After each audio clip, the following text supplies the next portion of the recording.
Yes po, nandito po yung ating mga kababayan. So, nandito po tayo kanina. So, binabantayan po natin yung payout. No? So, sinisigurado po natin na yung mga matatanggap nila na para sa kanila is makakarating po sa bawat isa sa ating mga mamamayan. Regarding, kasama po natin yung ating mga kasundaluhan kanina. So, may third over po tayo ng isang motorsiklo.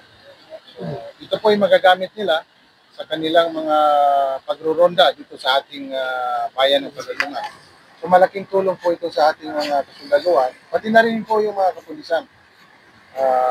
Dahil itong motorsiklo na ito po yung gagamitin nila sa mga emergency, lalo na sa mga papasok na mga lugar na hindi kayang pasukin ng mga military trucks nila. At least yung mas mabilis yung response nila kung motorsiklo po yung kanilang magagamit. Yes, Vice, balikan lang po natin kanina yung program po na walang gutom. So, sa ibang munisipyo po, chinek nila yung mga natatanggap, yung iba naman hindi tama. Dito po sa Pagalungan, lahat po ba tama? Yes po, kanina kaya nga po tayo nandoon sa municipal commission para matutukan po at masigurado po natin na yung mga matatanggap po ng ating constituent ay sapat at buo po, walang labis, walang kulang. So yun po yung sinisigurado natin. Kasama po natin yung ating mahal na mayor at mga sangguniang bayan. Pati na rin po yung mga barangay captains.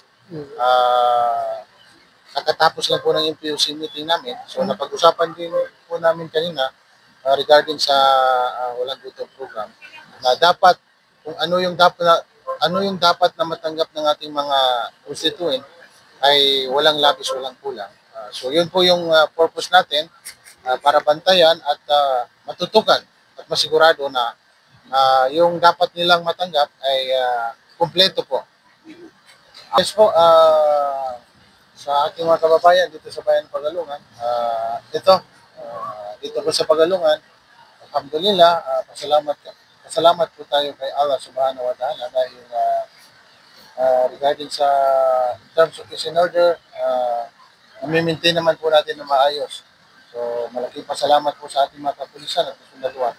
So, ito lang po talaga yung kalaban natin dito sa Pagalungan, yung natural calamity, katulad ng baha.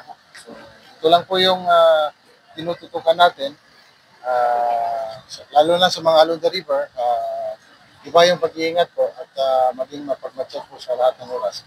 Dahil hindi po natin alam, anytime darating po yung baha. So, wala naman akong nakikita problema dito sa ating bayan. Mapayapa po at maganda po yung ating panahon ngayon. Alhamdulillah. Vice,